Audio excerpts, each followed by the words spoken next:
Good morning sa lahat ng manood natin sa ating YouTube channel, sa ating Facebook page. Ngayong araw dito kami sa isang location kung saan may isang lumapit kay Marcos dito para mailapit yung kapatid niya, matulungan at malaman natin kung ano yung kwento ng buhay niya. So yan, ano na muna kami dito, kanina pa kami babiyahe, siguro mga 30 minutes na kami babiyahe. Naghinto lang kami dito para magpalipad ng drone shot para may makita nyo yung location dito kung gaano kaganda rin. Kasi dito, di pa kami nakakarating dito. So, mga lugar hindi pa namin pupuntahan, kailangan namin liparan din ng drone para na sa ganoon makita nyo rin kung gaano kaganda yung mga nadadaanan namin o napupuntahan namin. Yun. At yan, si Marcos nagpapalipad. So, tayo medyo malayo pa daw yun. May pang 30 minutes yung pupuntahan natin doon. So, naka 4 wheels kami. Hindi na kami nagmotor kasi baka umulan yan. Medyo malayo pa. Tapos may kasama kami. Kasama namin yung kapatid nung lumalapit yan, si Betcha. Abangan yung maging kwento ng buhay nila sa channel ni Marcos. At yun, yan yung dadaanan namin, oh. Yan, hanggang dun sa kanila, ganito na yung magiging kalsada. Sa unahan dun, tapos na yung semento. Ito na yung simula, na-rough road yung dadaanan namin yan. Kaya may na rin, naka 4 wheels kami. Kasi kung nakamotor, delikado pa tayong ma-este dito kasi bagong tambak lang yung mga graba dito sa kalsada, kaya medyo madulas pa siya, medyo hindi pa siya ganun katibay daanan. Kaya yun, okay din na naka 4 wheels kami. So yan, kita-kits dun sa location nung tutulungan ni Marcos para sa ganun matingnan din natin yung location, at kung may mga doon pwede ko sa inyo may pakita, iikot tayo dun sa location nila para makita nyo rin. So kita-kits lang dun.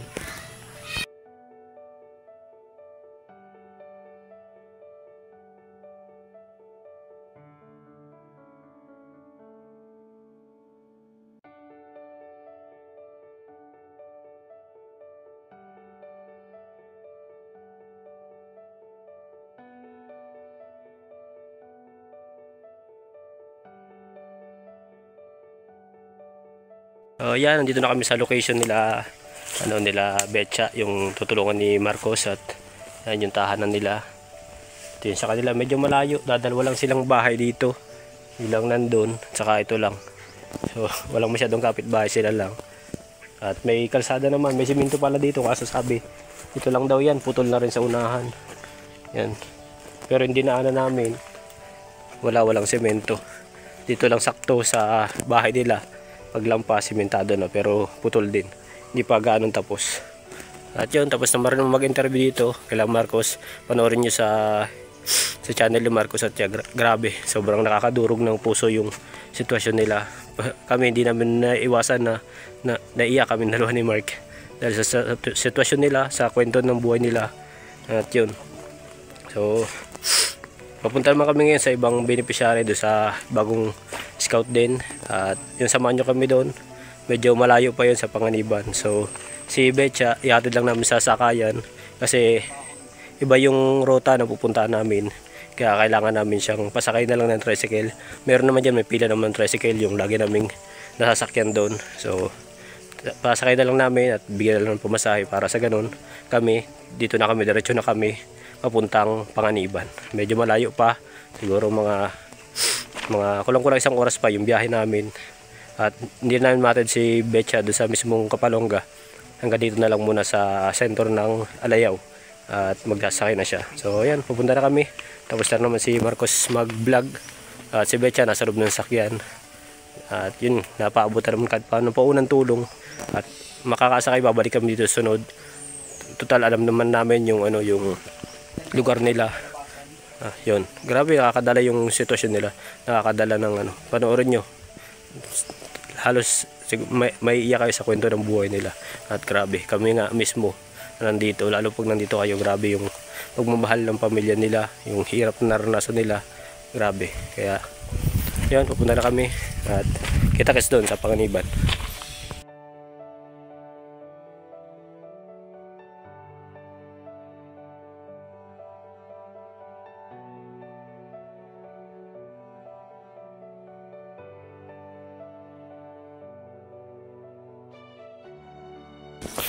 Kaya nagbaba muna ako at naglagay ng mga bato kasi hindi kami makaakyat dito, kasi tingnan nyo naman ang lalim ng putik.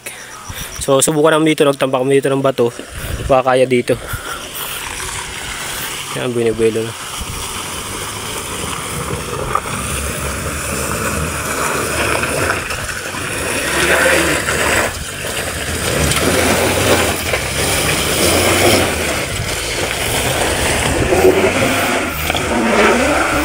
Tulak na lang, tulak, alalay. Sige.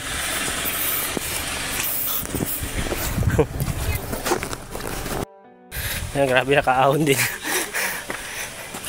Pinamahan ko ng tulak para sa ganun makaangat. Tapos nilagyan ko ng mga kahoy.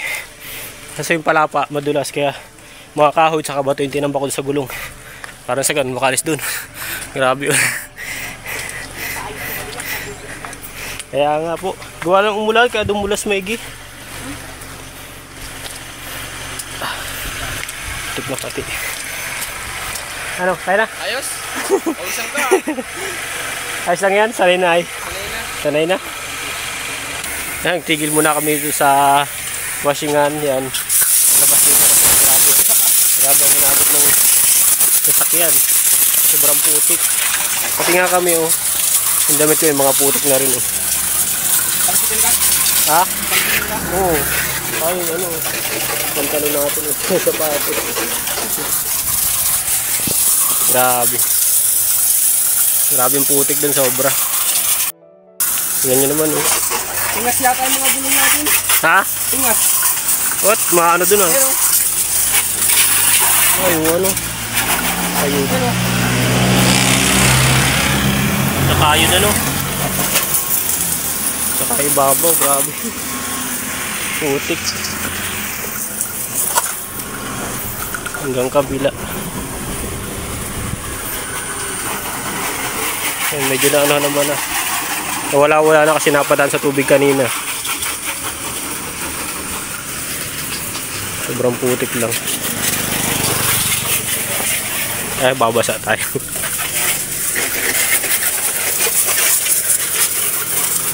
Grabe. Hindi na makalis kanina eh. ha? Kala ko matatagalan tayo dun. Kala ko, buti tayong hapon. Hindi na halos makalis. Naka-apat na lipat na kami ng daan eh. Wala.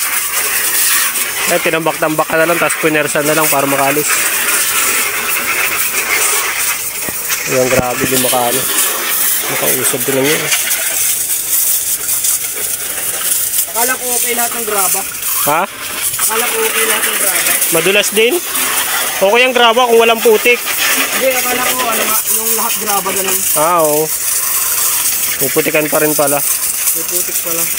Pero okay lang. Nakalabas naman ang ayos.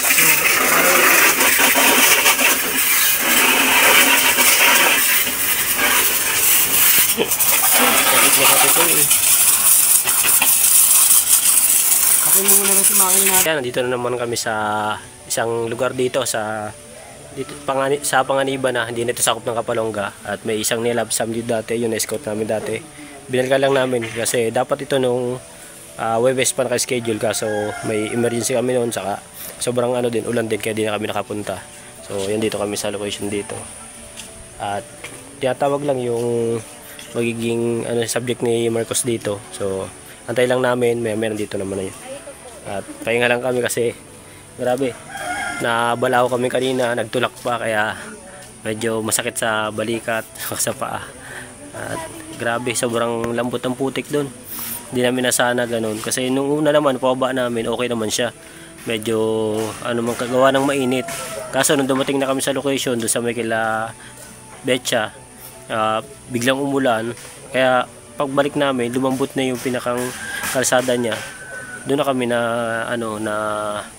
yung sasakyan, hindi na makaakyat siya. Ilang beses na namin tinry, nakaapat na kami, palipat-lipat ang daan, siksik ng bato, ng kahoy ko, nang nilagay ko para lang makalabas. Yun, awa ng Diyos naman, nakalabas kami. At yun nga, nakarangga ito na maayos naman.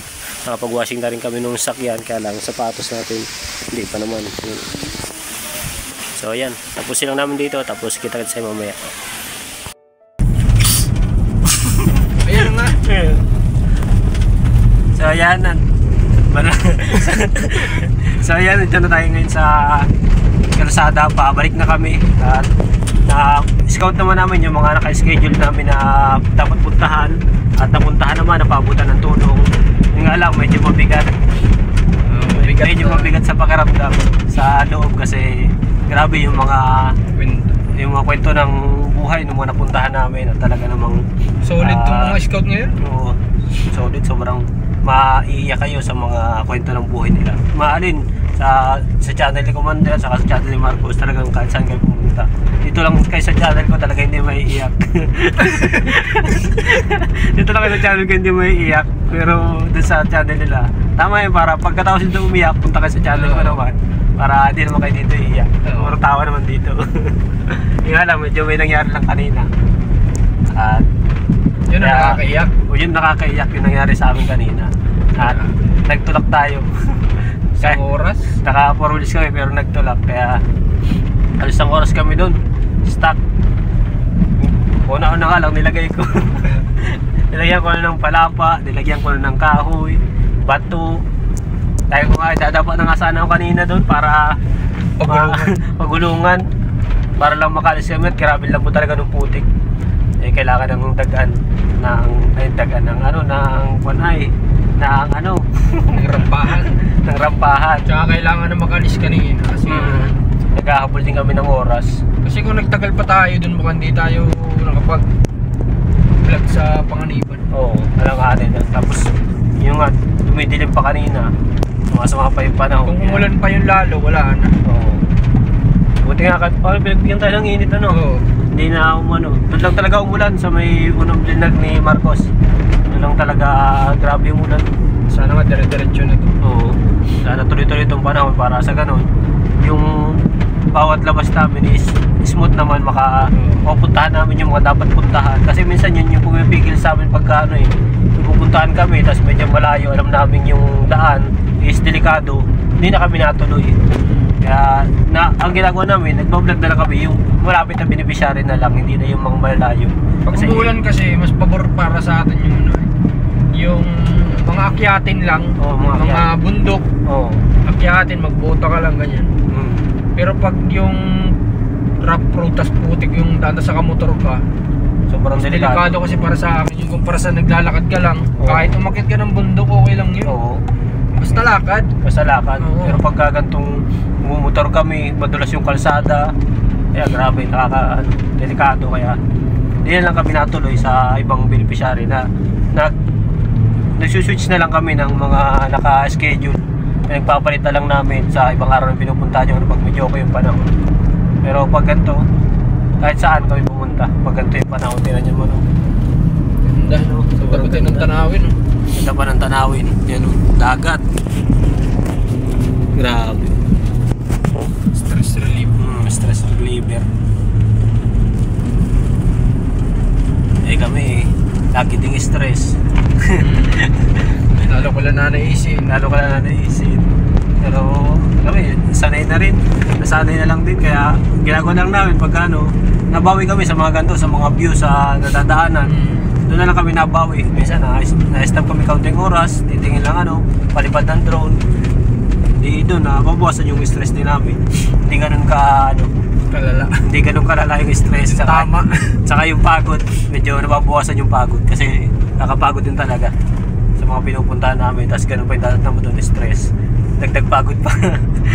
Dagdag pagod pa yun.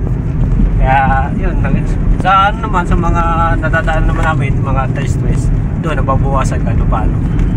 Hindi, pag uwi namin kahit paano, nakakangiti pa rin talaga. Tulad ngayon, ganito, pintuhan kami dito, nababawasan yung namin. Bagay, sa ngayon naman kasi wala namang stress. Talagang iyakan lang, puro iyakan lang. Paras kami ni Mark kanina, halos tumutulan luha namin parehas. Ako nagkakamera talagang pasingot-singot din ako. Nasingot-singot din naman. Alam mo yun, kung pipilitin ko magsalita na yung salita ko gagano na ako. Kung pinilit ko yung salita ko kanina, yung kapag nagsalita ko parang sa bata. Sabi ko, hindi na muna ako magsasalita.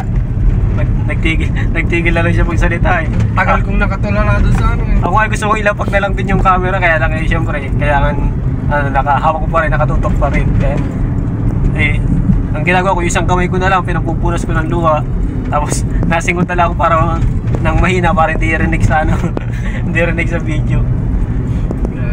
Grabe, sobrang ano talaga. Magkaibang kwento pero parehas Sobrang bigat na kwento. Parehas silang iniwan ng ama. Oo, parehas. Diba? Oo, ano? Parehas yun. Oo. Parehas walang ano ng tatay. Yan, panoorin nyo lang doon at sigurado may iyak kayo doon. Gusto nyo ng mga iyakan talaga. Kasi Yan ang medyo dramatic. Oo, dramatic. Gusto nyo ng medyo stress, next time. Pero sa ngayon, yan muna yung mga vlog na may bigyan namin sa inyo. At bago din naman to sa inyo. Kasi yung mga nakaraan, puro stress eh. Ngayon naman, medyo nakakahabag naman ang damdamin ng Magkaiba kasi yun. Magkaiba. Sa nakaka-stress na panoorin, parang minsan galataan na yung isip. Inis yung mararamdaman mo. Oo, inis. Pero yung ganyan na yung talagang nakakahabag, awa yung talaga yung mararamdaman. Kasi minsan makaka-relate ka pa. Katulad namin, nakaka-relate. Mas maraming umiiyak dyan yung talagang nakaka-relate. Oo, yung nakaka-relate. Dami kong comment na nababasang ganun. Na-relate ako, ganyan, relate match. Grabe ang iyak ko, ganyan. Kasi parehas sila ng kwento. Akala kasi nung iba, hindi natin nababasa yung comment nila. Pero lahat talaga yun nababasa. Lahat, oo. Ako, lahat ng comment na re-reaction ko din naman, binabasa ko. Yung dami mga positive comment. Grabe, alisin ko no. Layo. O yan, dito na rin kami sa sentro. Kanina pa kami nagbabiyahe, halos kulang-kulang 2 oras na. At ito naman na malapit naman na kami sa shop. Siguro doon mo. Dadaan mo ba tayo shop? Titinong ko ng dasal mo. Oo, titingnan namin si Commander kung nandun kasi siya yung nagtatao sa shop ngayon. So, kita-kitsa lang doon. So, yan, dito na tayo kila Marcos at yun, nakawin mo tayo ng maayos. At yung nag-edit rin sila Marcos saka si Commander ng vlog nila. So, tayo pauwi na rin para mag-edit din. Saka mag-asikaso din sa bahay. Kung ano, pwede magluluto pa kasi ako doon ng ulam namin. Kung anong pwedeng maluto doon para sa ganun, may ulam tayo ng gabihan. So, yan, kita-kitsa lang ulit. At maraming salamat sa panonood nyo. At mag-iingat kayo palagi. Hanggang dito muna yung vlog natin. Yan, God bless.